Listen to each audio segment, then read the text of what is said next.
This episode is brought to you by LinkedIn. Healthcare professionals can lead their careers with LinkedIn. Discover jobs by specialty, preferred shifts, and even desired salary. From mental health therapists to radiology technicians, it's now faster and easier for healthcare professionals to find the right fit. Learn more at linkedin.com/healthcare. Side effects may include faster job placement, improved work-life balance, and increased career satisfaction. This is Let the Record Show, using common sense. Now, here are your hosts, Judge Richard Weinberg and Chairman Jesse Garcia. Welcome back to Let the Record Show. I'm Judge Richard Weinberg. With me is Chairman Jesse Garcia of the Republican Party. Jesse's the Vice Chair of the State Republican Party here in New York, as well as the County Chair of the Suffolk County Party. Welcome back, Jesse. And with us, to be here. And with us is our friend and colleague, Eric Levine, noted attorney, commentator, and essayist. Good to have you back with us. Good to be Eric. here. So, gentlemen, since the last time we chatted, what happened? What happened? Anything unusual? What happened? I heard there's a presidential debate. So the question... Did Joe know there was one? The jury's out on that. Okay. So, Jesse, since you're the most political hand in this assemblage, I want to know who won, who lost, and what does this all mean? You go first. Clearly, by all accounts, presentation, I believe, setting forth policy, Donald Trump won that debate. I think he was measured. I think he was winning it, especially in the first 30 minutes. It is not his fault that within 11 minutes that the Biden campaign derailed with the moment he had, and the fact that it followed up with a number of gaffes, the largest being that, hey, there's no inflation, but that no American soldiers were killed under his presidency. That was so offensive. It was horrible and offensive. And, we talk about lies and we talk about exaggerations. That, more than anything else, is the issue that's there. I think everyone resoundingly believes that Trump was winning that debate. I think it became a little bit of a push later in the debate, to be perfectly honest with you. But the fact that what has transpired in real time on social media, in direct messages and text messages in the Democratic establishment, and then what has transformed from about just a week ago is unbelievable, with the complete cracking of a persona of protecting the president for the last 3.5 years, that now even the media is changing tact.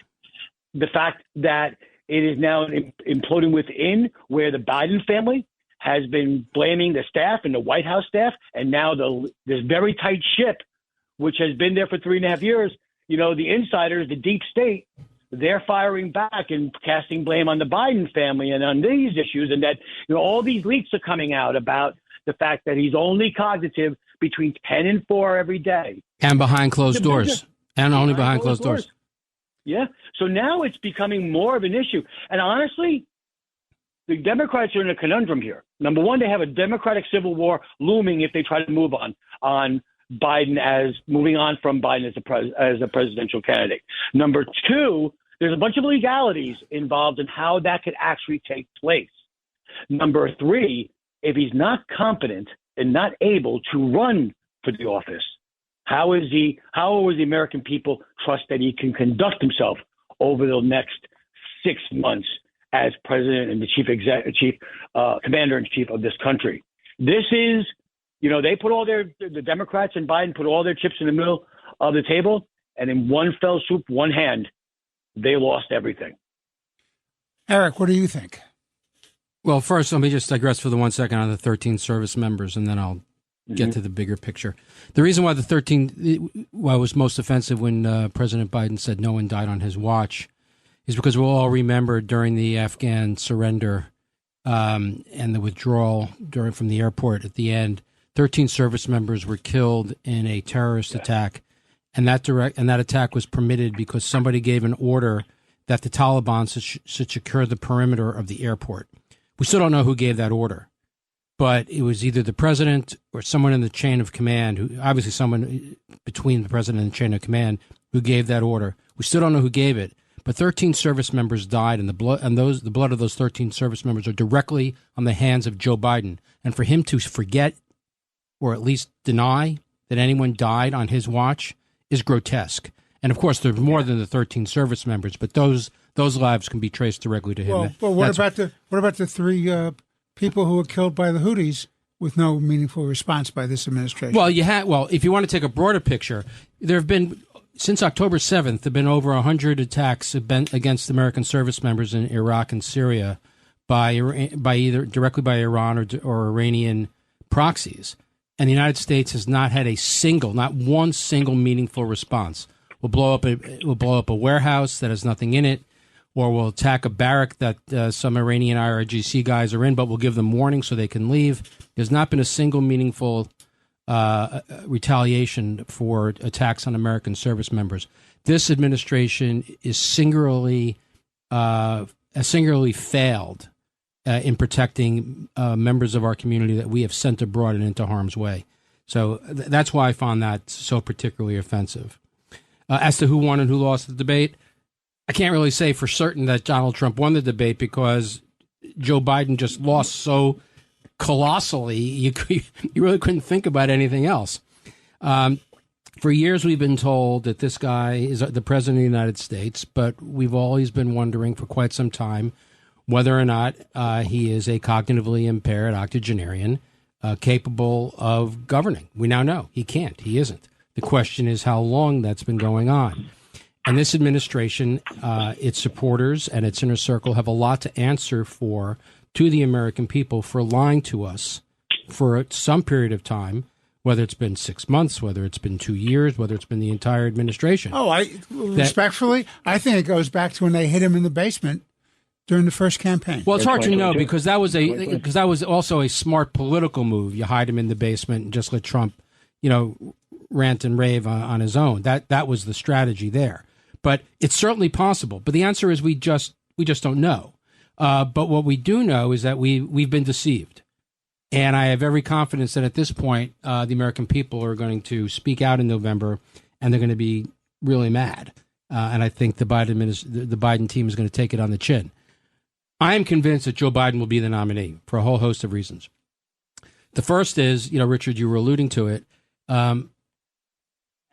How do you replace him? He has to be willing to go.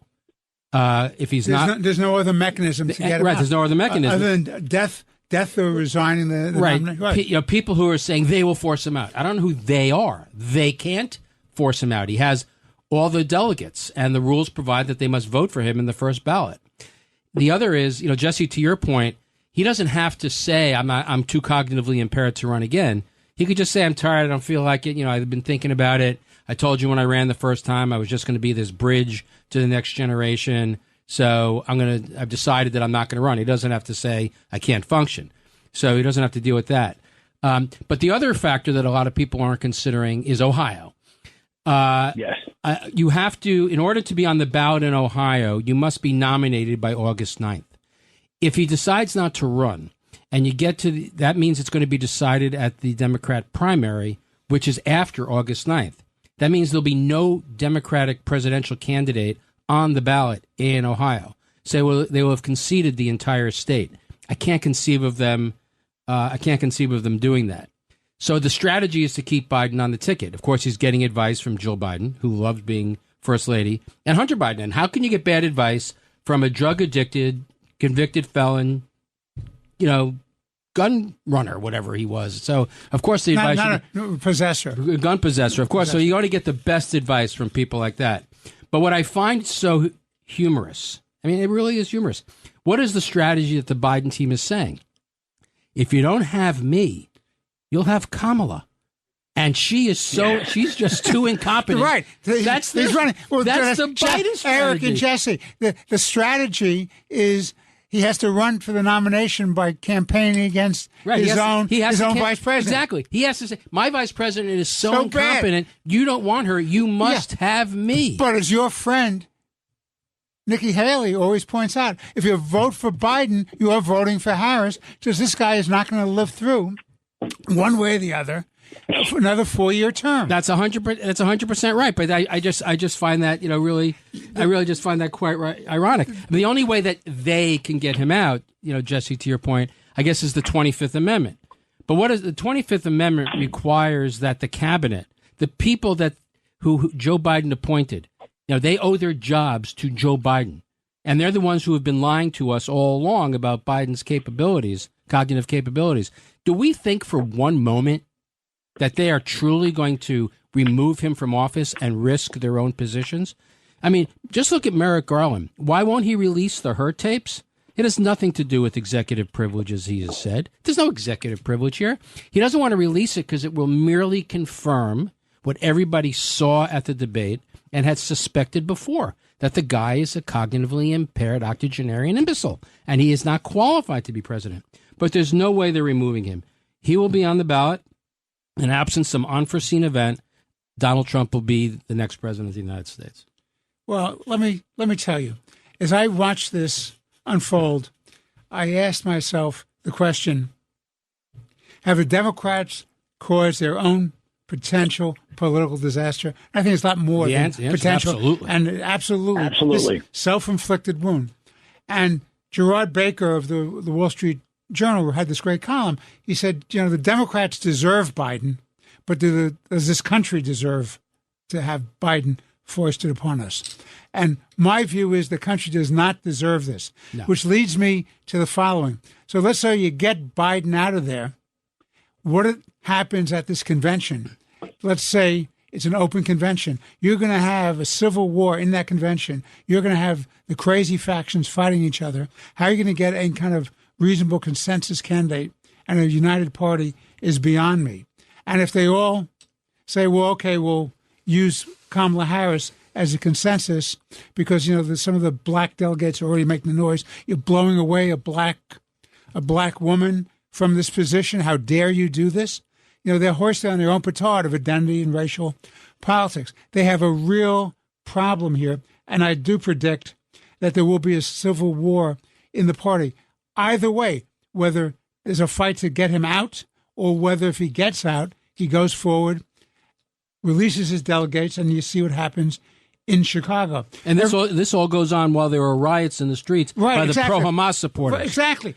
So the question is, what's a bigger riot? What an image. What a bigger riot. The streets of Chicago or inside the convention hall. And as Eric just pointed out, our enemies look at this. They're laughing at us with glee because they're going to try to clean our clock in the next 7 months.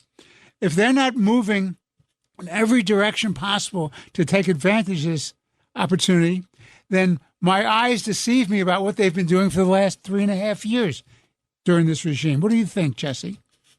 Well, here's the one name that we need to keep watching. I think the biggest voice in Joe Biden's ear right now is Joe Biden.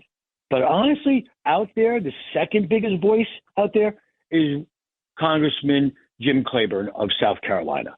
Jim Clyburn is the one who saved the 2020 nomination for Joe Biden. As you remember, he was losing the early primaries in South Carolina, was, I believe, the third state, and that was where the Biden campaign made a turn, had a significant victory. But in that, the deal was Clyburn supports Biden, delivers the base vote in South Carolina and then the base vote throughout the presidential primary season.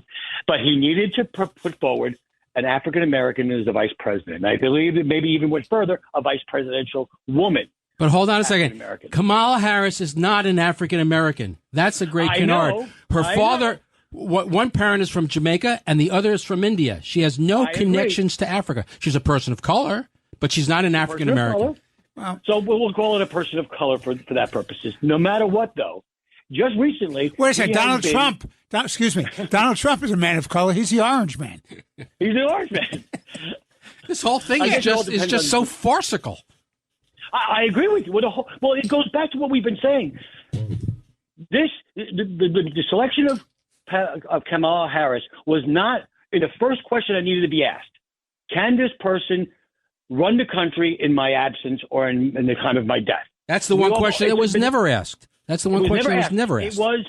It was a check. It was how many boxes can we check to make sure that this base part of the party has been secured, and that's what they did. Now, what is Clyburn saying? He's saying, "Listen, I'm supporting, if Joe Biden steps aside voluntarily, I'm supporting the Vice President Harris. He's saying that this should be a Biden-Harris ticket, and they shouldn't fall into the vultures of the political firestorm they're going into. But he is saying something important. He mentioned 750 undeclared delegates. How the Democrats select their nominee is just, unbelievable. You need a calculus degree to figure that out. But it's very arcane, very specific to be manipulated. So he is going to have a large voice. His block and base of voters are going to have a very large voice. And just remember, the money that has been raised to this point, almost $250 million by the Biden-Harris team, can only be used in two ways: directly by a great point. Harris, or it all being transferred to DNC, to the Democratic National Committee. Well, I thought you couldn't. I thought you couldn't transfer that money. I may be wrong. I thought you couldn't transfer the money. Okay. I believe you can. Okay. Because it's a constituted committee. If I'm wrong on that, then you'll correct me next week on the show. But I do know that the only person that can get it directly is Kamala Harris.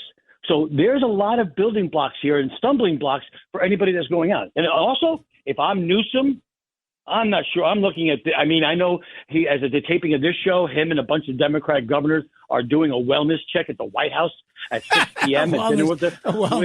What time is what time? 6 p.m. at the White House. Well, Biden won't be up because he's only good between 10 and 4. What exactly does that mean? They're going to take his pulse? I mean, I went to the doctor the other day. They asked me some very important questions. Do you feel like hurting yourself? Are you afraid to go home?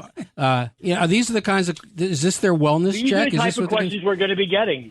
I mean, if I'm Newsom, I'm passing on this race, man. I'll be the good soldier. I'm passing on this race because this is a calamity for everyone in the Democratic Party right now. Well, we have to take a break. This is Let the Record Show with Chairman Jesse Garcia of the Republican Party, Eric Levine, noted commentator, essayist, and attorney. I'm Judge Richard Weinberg. Please stay with us. We'll be right back. Let the Record Show is on the air. My favorite thing about Shipt since I signed up for Target Circle 360?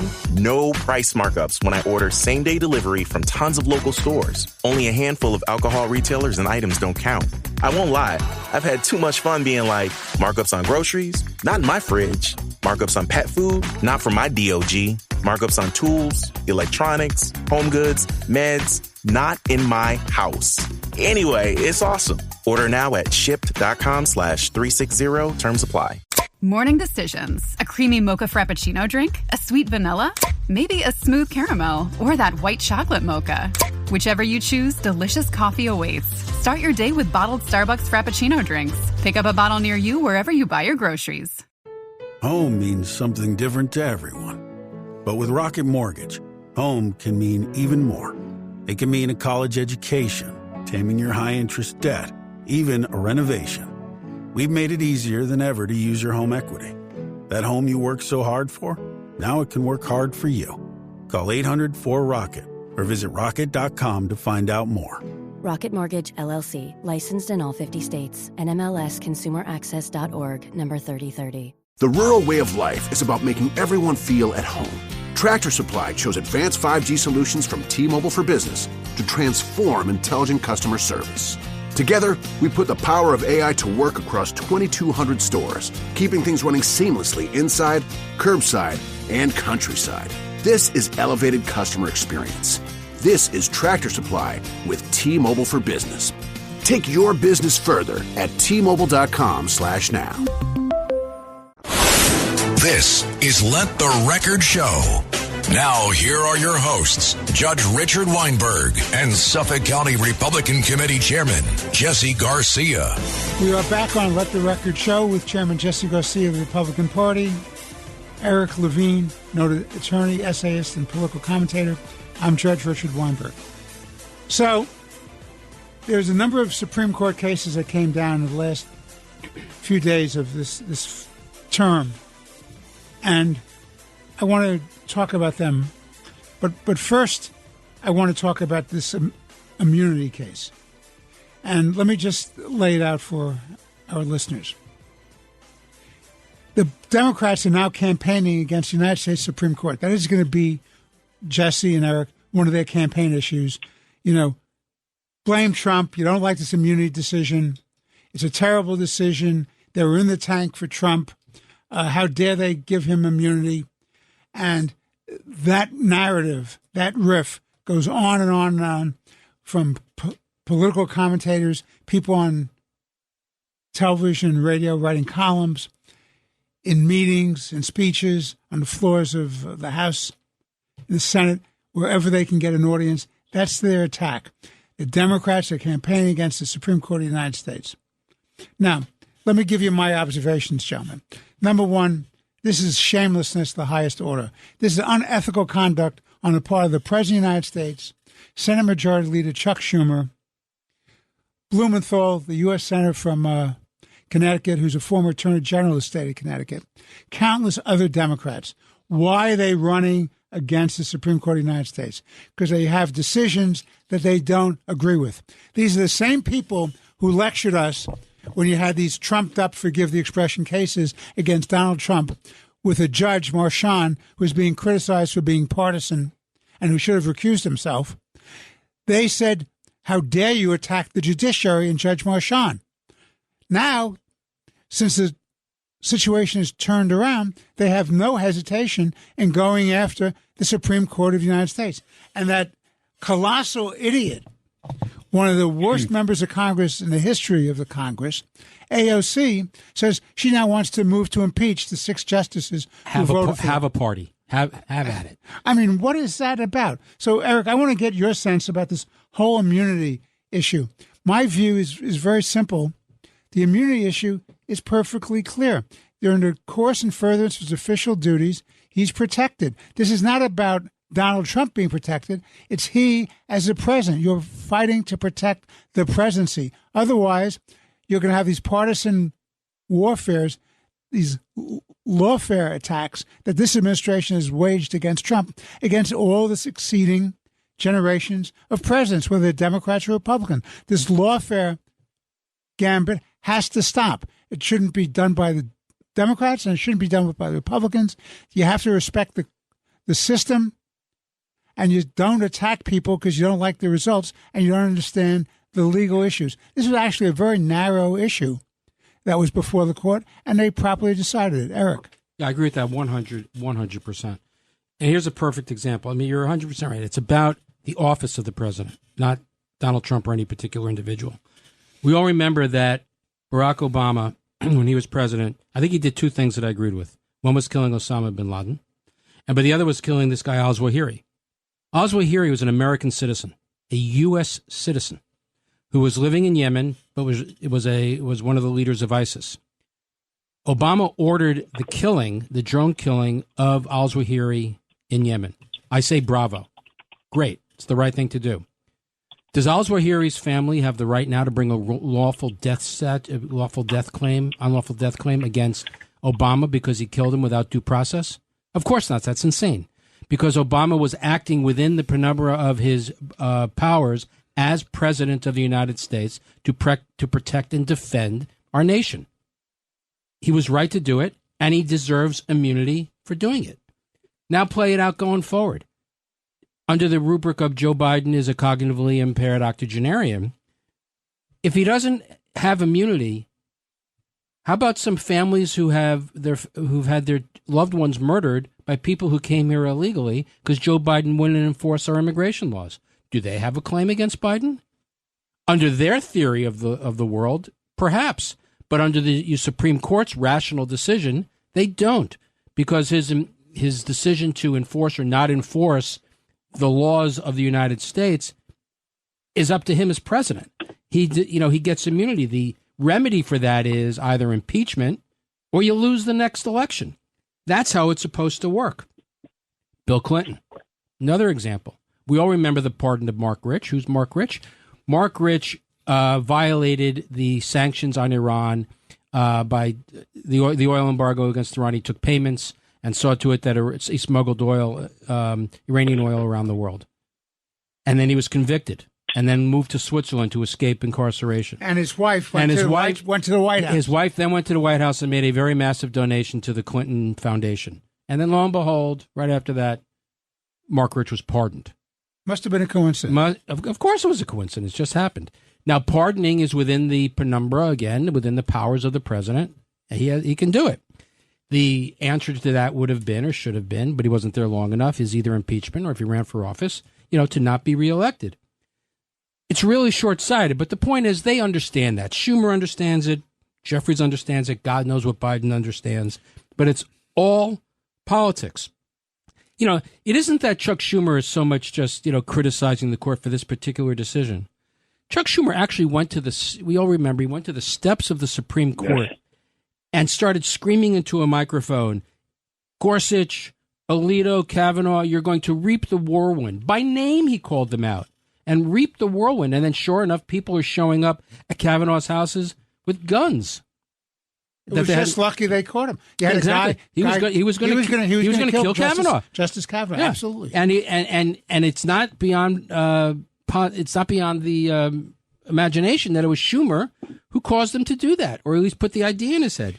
Hakeem Jeffries takes to the floor of the House, or he's giving an interview, and he accuses Alito of being a insurrectionist with his pal, the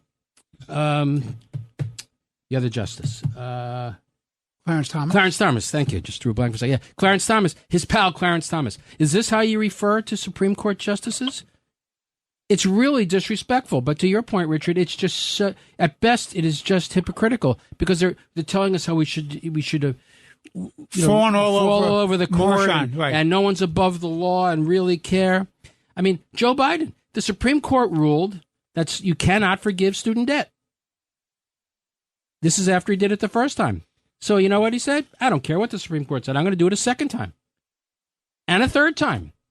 They don't care what the court says. They don't care what the court does. It's a political pawn, and they don't mind and they don't care if they're undermining the institution, and that's what's so offensive. Your thoughts, Jesse? Number one, I think the decision of the Supreme Court was accurate and right on point, and more than any one man, it was for our Constitution and the office of the President of the United States. 100%. But it has always begun. Listen, I remember when Republicans, I believe it was in 2012 or somewhere around there, that area, that the Supreme Court ruled and basically said Obamacare could go forward.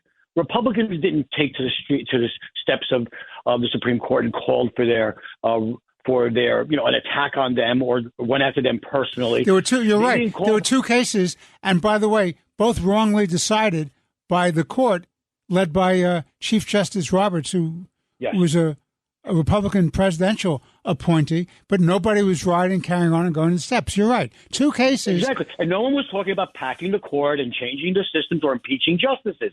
Republicans didn't do that because we have respect for the institutions and the independent institutions of this republic. Now, what we see is now you see Schumer taking to the floor, and there's a new name out there, the MAGA court, the MAGA Extreme Court. That's what their new talking point is. But quoting the New York Times, since we're quoting them quite a bit today, and everyone else is they build their narrative to help the Democratic Party.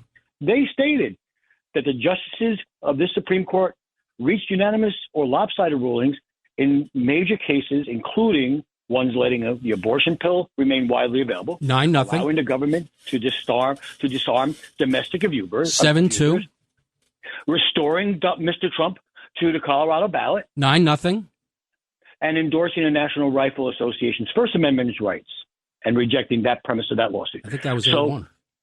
I believe so. I think maybe it was unanimous, but I could be wrong. You're the lawyers. But here's what I'm saying to you, is this court is not an extreme court. It's more of a constitutionally based court.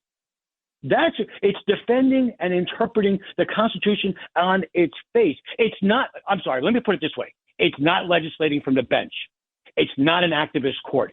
That's what we Americans do not want. They do not want another level of government to override the executive branch and the legislative branch, the ones that are elected by the people. It preserves that triad we have in this government of the judiciary, the legislative branch, and the executive.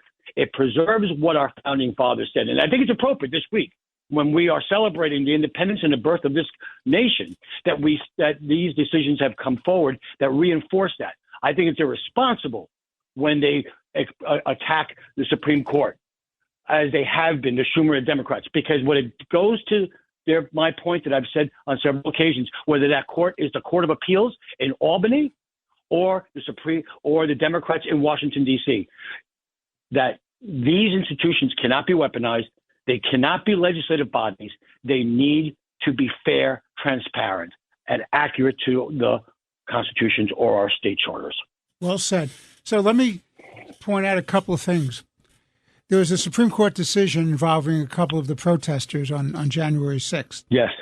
And the Supreme Court, in a decision joined, by the way, by one of the Democratic appointees, Jackson, who's a Biden appointee. Jumanji Jackson, yeah. Right.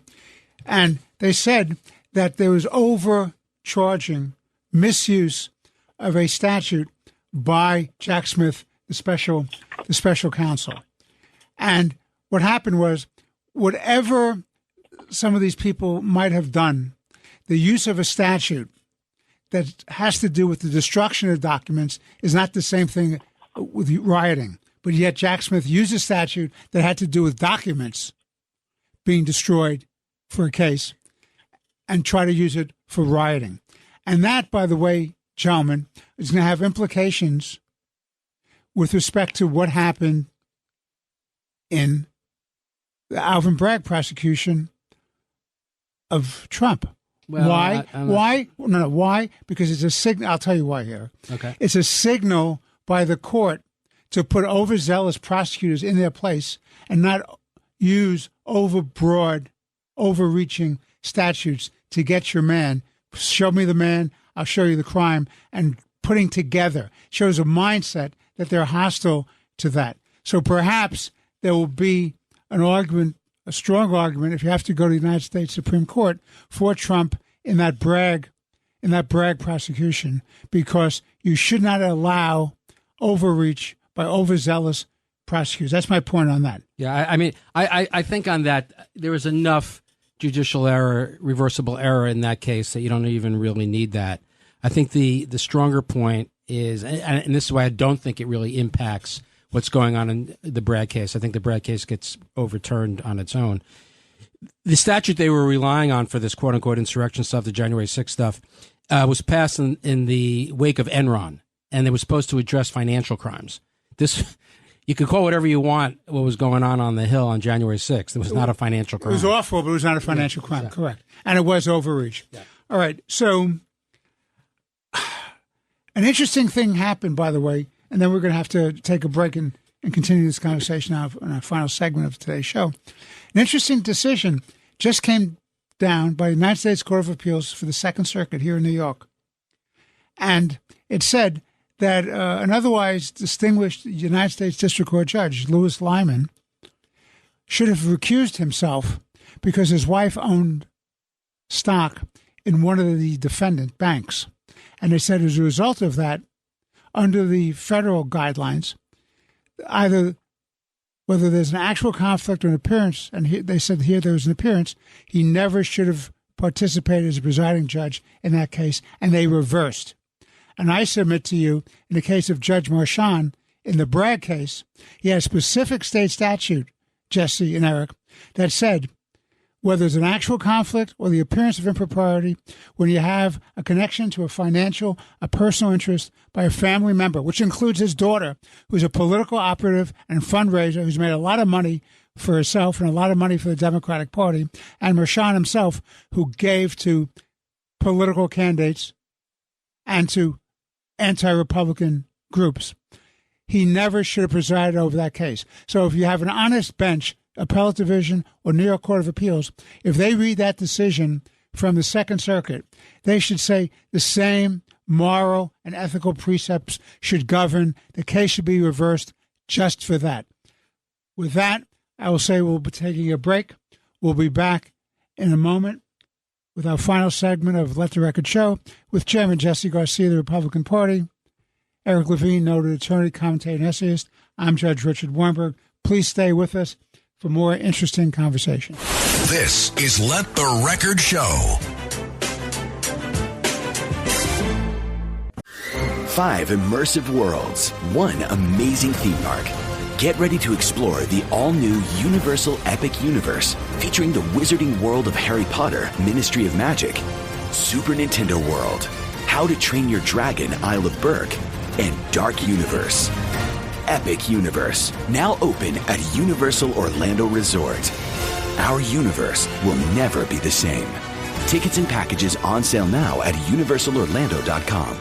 Tell Me What Happened is a podcast that asks, what would you do if you saw someone needing help? This tree comes crashing through the roof of my vehicle, and I said, I don't know if I'm going to make it. Listen to the true stories of people who choose to save a stranger on Tell Me What Happened. Shopping is hard, right? But I found a better way. Stitch Fix online personal styling makes it easy. I just give my stylist my size, style, and budget preferences. I order boxes when I want and how I want. No subscription required. And he sends just for me pieces, plus outfit recommendations and styling tips. I keep what works and send back the rest. It's so easy. Make style easy. Get started today at stitchfix.com/Spotify. That's stitchfix.com/Spotify.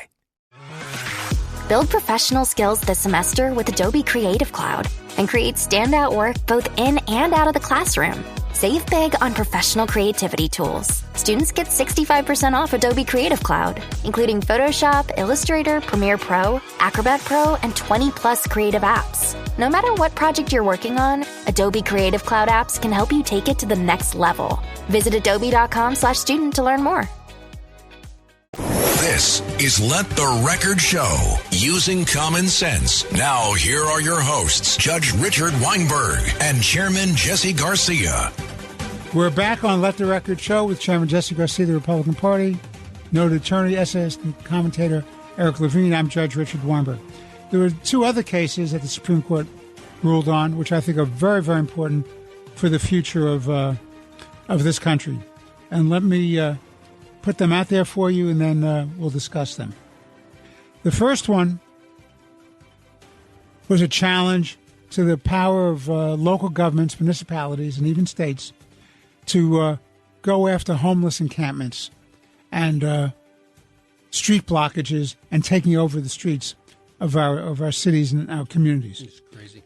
And the Supreme Court correctly said there is no constitutional right to do this. The municipality has an absolute right, under its police powers, to regulate the public health, safety, and welfare, and homelessness, and the attendant diseases, and drug addiction, destruction of quality of life, impairment of the economic viability of a community, all of those legitimate concerns to regulate stopping these encampments. Now, I believe that was a very well-reasoned decision. If you're going to say there's a constitutional right to be homeless, you're saying there's a constitutional right to have no civilization. Eric, what say you? Yeah, let's also remember, I think this is reversing the Ninth Circuit. And Absolutely. What were they predicating on? They were saying that the states and local municipalities didn't have the right to enforce these laws because it violated the Eighth Amendment for excessive punishment. Cruel and unusual punishment. That's a that's a criminal statute or amendment. It applies to once you're convicted of a crime, what kind of penalty they can't tar and feather and have you ripped apart. You can't be put to death for cutting off the top of a parking meter. That's what that means. So they took this amendment that applied only to criminal cases and somehow just exploded it to apply even before anyone's convicted of a crime, to say you can't even prescribe this kind of behavior. It was absolutely crazy. So, Richard, you're 100% right. If municipalities do not have the ability to legislate loitering, where people can set up encampments, just basic quality of life issues, there is no civilization. So exactly. The Ninth Circuit was it's just out of its mind, and the Supreme Court kind of just righted the ship and applied the common sense test. I mean, just put sanity back into it. It was 100% the right decision. Jesse, your thoughts on this? Absolutely. I think this is a win. This is a real win for quality of life. I remember. I think it was. I'm sorry, citizens, Jed, I think it was in Seattle, right? It was. Yeah, one of these really lefty cities that was trying to enforce the law. Yeah, it was. Yeah, they finally woke up and smelled the coffee. Exactly. And smelled everything else in the streets too. Yeah, I mean, this is a win for the average American, for the average resident, the average family, the average business owner on Main Street, because now it makes sure that none of our localities, this is local control, to make sure we have the ability to enforce the laws that you are saying and the ability to clean up our streets. It's also a crime issue where it's, it hopefully will abate any crime and drug use in these communities that are suffering, like San Francisco, and right now, as we see in New York City, in the streets of New York City, and in some neighborhoods of our suburbia. So this is a big win for, like I said, the average American, the average New Yorker, the families, and the small businesses, because now there's no wiggle room here. Either your local government, your town, your city, your county, has the ability to address a situation like this.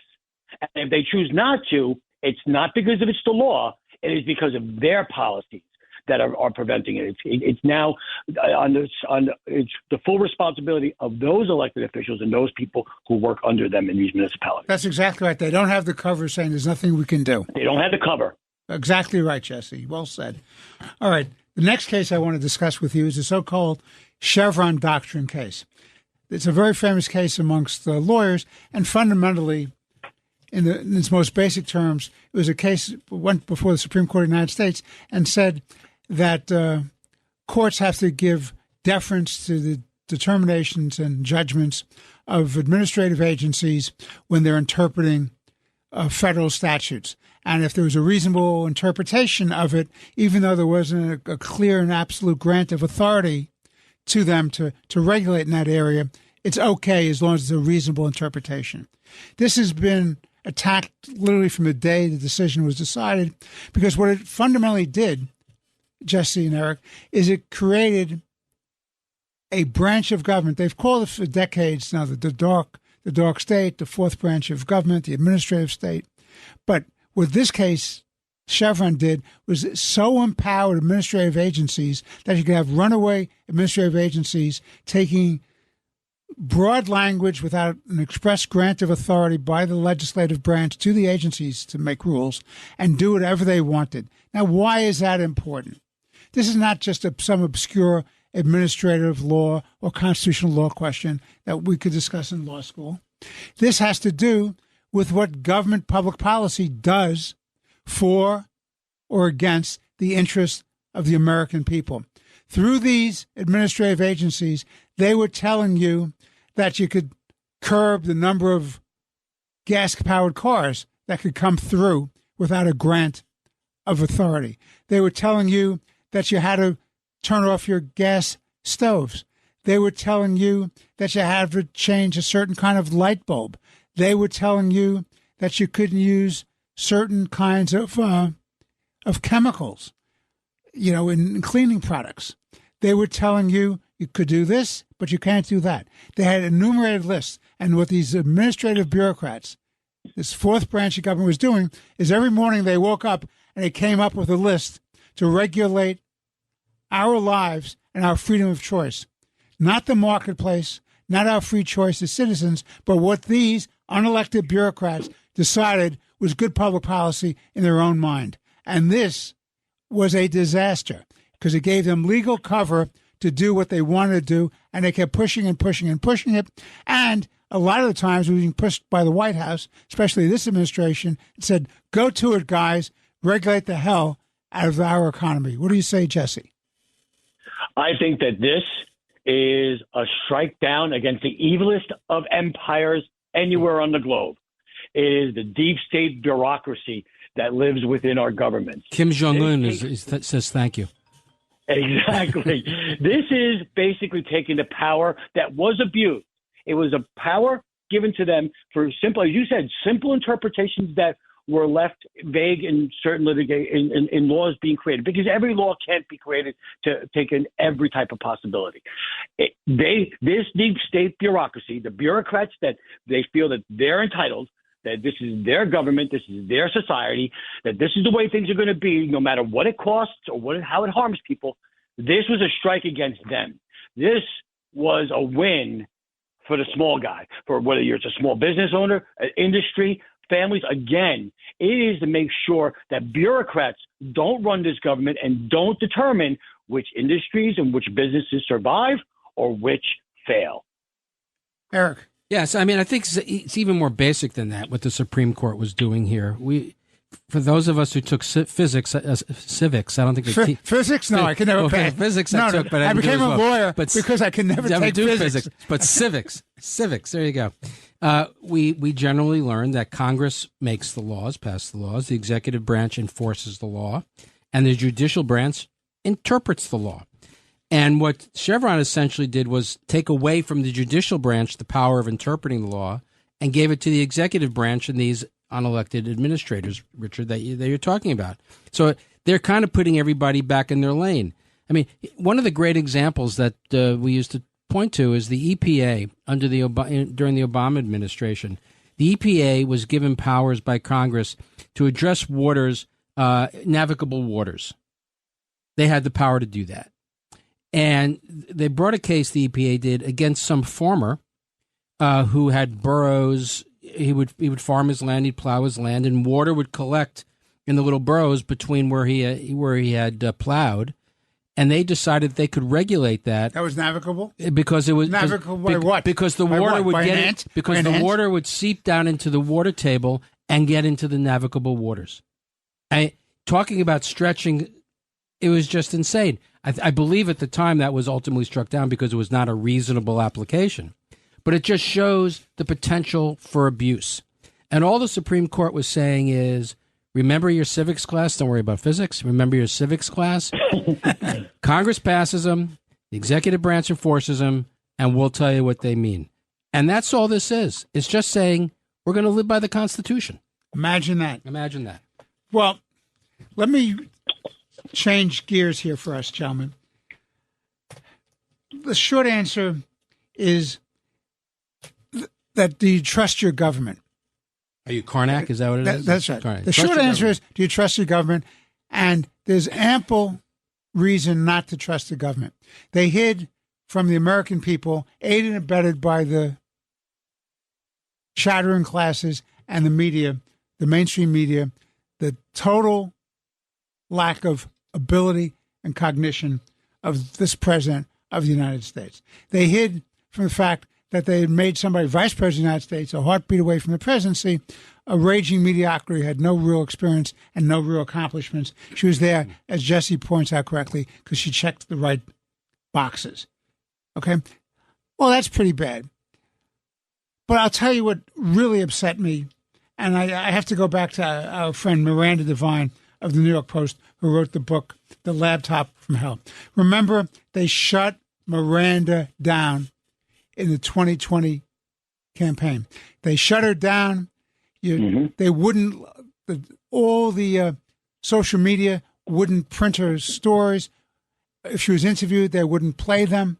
They would totally deny her ability to get the story forward, that there was corruption, influence peddling on the part of the Biden family, and how connected that was, it might have been, to Joe Biden when he was the vice president of the United States. They shut it down. And the polls made it very, very clear if people had had that information before them, that would have affected a significant number of voters because, I don't know, Jesse and Eric, what was it, about 55,000 votes in about a half a dozen states that would have shifted the Electoral College? Yeah. That would have shifted those votes. So fundamentally, this cover-up did what? It changed the course of American history. We've lost power, respect. Our economy is in turmoil. Our energy independence is destroyed. Our Pax Americana is undermined. The axis of evil is on the march. Why? Because we've had weak leadership. And why do we have this weak leadership? Because a president was elected who may not have been elected if the truth had come out. Now, what makes it worse, revealed by the House Judiciary Committee and the Ways and Means Committee as well, and the Oversight Committee, the CIA knew that when Biden was waving around this letter at the last debate, where they said that 51 high-level officials, former officials of the intelligence community, said that the laptop that Hunter Biden had was all the earmarks of Russian disinformation. And Biden jumped all over that. He used it. It turns out that document, that letter, was chased up by Blinken, who's now the Secretary of State. It was worked on by Morell, who's a deputy CIA director. People in the CIA, meaning the director and the deputy director of the CIA, knew that the laptop, in fact, was a true and accurate instrumentality. It was not a phony device planted by Russia. They knew it. So you want to talk about a cover-up? You want to talk about not having faith in your government institutions, not having concerns about whether we as Americans are being told the truth? What do you think about that, Eric? I'm really not sure what I could add to that. I mean, it was an utter disgrace. They obviously did know. They've admitted that they knew. They've actually admitted that they knew at the time that they signed the letter that the letter was not completely accurate. They're falling back on the language we said had all the earmarks. We're not saying that it was disinformation. We're just saying it had the earmarks to give themselves cover. But of course, that's too cute by half.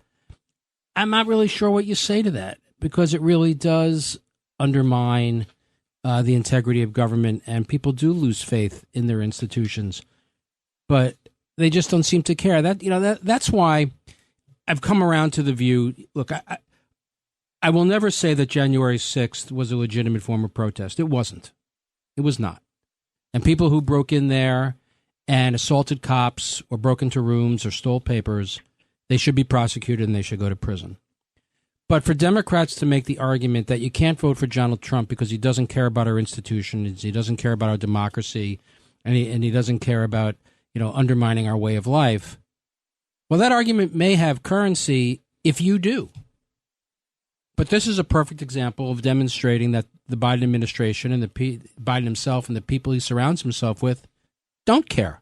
Total hypocrisy. It's complete hypocrisy. So it's not like if you vote for Joe Biden, you vote for our institutions, and if you vote for Donald Trump, you're voting to undermine our institutions. The Biden administration has shown no inclination of supporting our institutions. We were just talking about their attacks on the Supreme Court before. And this is just another example of that. So the unfortunate fact of the matter is that the American people are right to be very concerned about the direction this country is heading and about the future of the country. That's why I think it would really be wonderful if Donald Trump would finally announce who his vice president is, the nominee is, so that we can understand where he wants to take the country. And if he has the opportunity, to name some of the people who might serve in his administration, specifically, might be serving in his administration, so that the people can get a sense of the direction he wants to take the country. And are these people that we can trust, who have a history of being honest with us? Beyond Donald Trump, he does have some. We all know that sometimes he has a little struggle distinguishing between fact and fantasy, or truth or falsehood.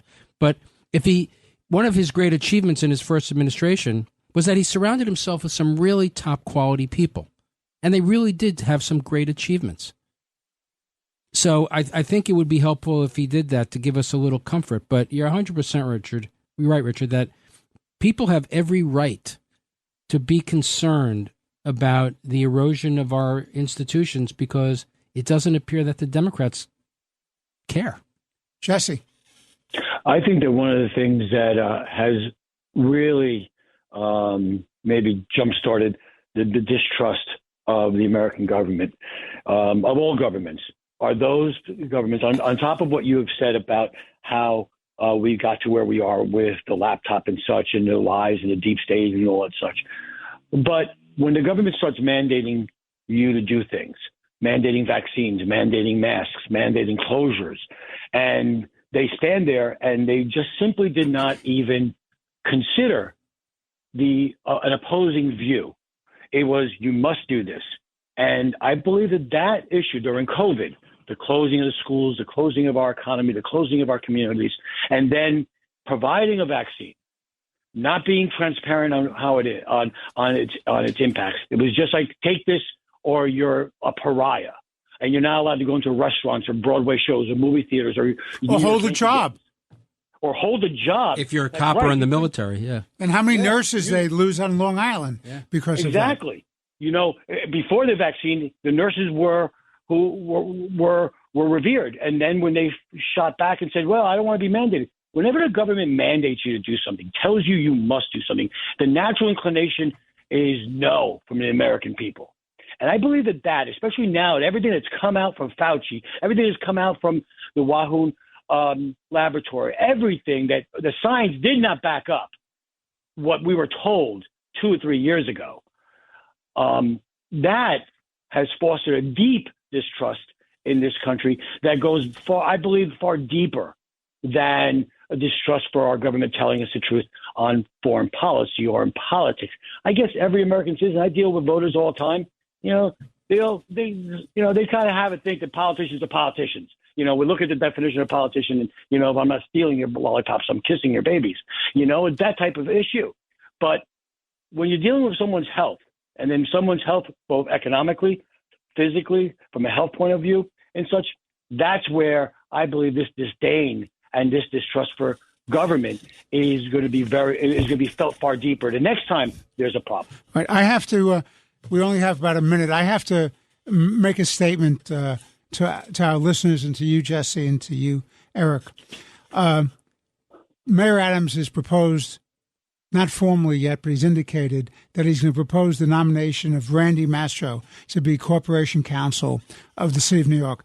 And the left-wing progressives have already made noise in City Council, because this appointment is subject to the advice and consent of the City Council, that they're going to oppose the appointment of Mastro. And the reason is because he was a deputy mayor under Rudy Giuliani, and he's not far left enough. First of all, he's a Democrat. He served ably and well as a senior executive with the Legal Aid Society, Citizens Union. He's a great, great lawyer. I know him well from my days at City Hall. In a letter I've written to the City Council and to the mayor, I said that Randy Mastro is a highly accomplished attorney with an impeccable reputation for integrity, intellect, fairness, and respectful personal relations with people from all walks of life and all sides of the aisle. And I'm joined in that view, by the way, by the former governor of the state, David Paterson, Democrat, Bill Thompson, the former controller of the City of New York, a Democrat, Betsy Gottbaum, another Democrat, public advocate of the City of New York, Speaker Peter Vallone, the Speaker of the City Council, Loretta Lynch, a Democrat and former U.S. Attorney and Attorney General of the United States, Mary Jo White, a distinguished chairman of the SEC and a U.S. Attorney, Cy Vance, the former DA of Manhattan. These are all Democrats. That's right. Jonathan Lippman, the former Chief Judge of the New York Court of Appeals, and Carmen Separak, another Democrat member of the Court of Appeals, and former corporation counsels Victor Kovner, Michael Cardoza, and Zach Carter.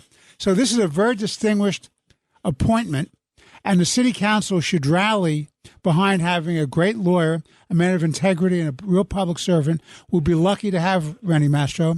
If you want to talk about having faith in government, do not attack Randy Mastro because he's not in your pocket in terms of your ideology. Support him because on the merits. He's a man of character, ability, and integrity, and this city of New York needs him desperately in these difficult times. This has been Happy 4th of July, everybody. Happy 4th of July, Jesse and afterwards, but happy 4th of July. I wish you, and gentlemen, all our listeners, well. Look forward to being with you again on Let the Record Show. Thank you very much, Jesse Garcia, chairman of the county organization, the Suffolk Party and Republicans, vice chair of the state Republican Party, Eric Levine, noted commentator, essayist, and attorney, and I'm Judge Richard Weinberg. God bless you, and God bless this great country on this 4th of July weekend. Thank you. Let the Record Show is on the air.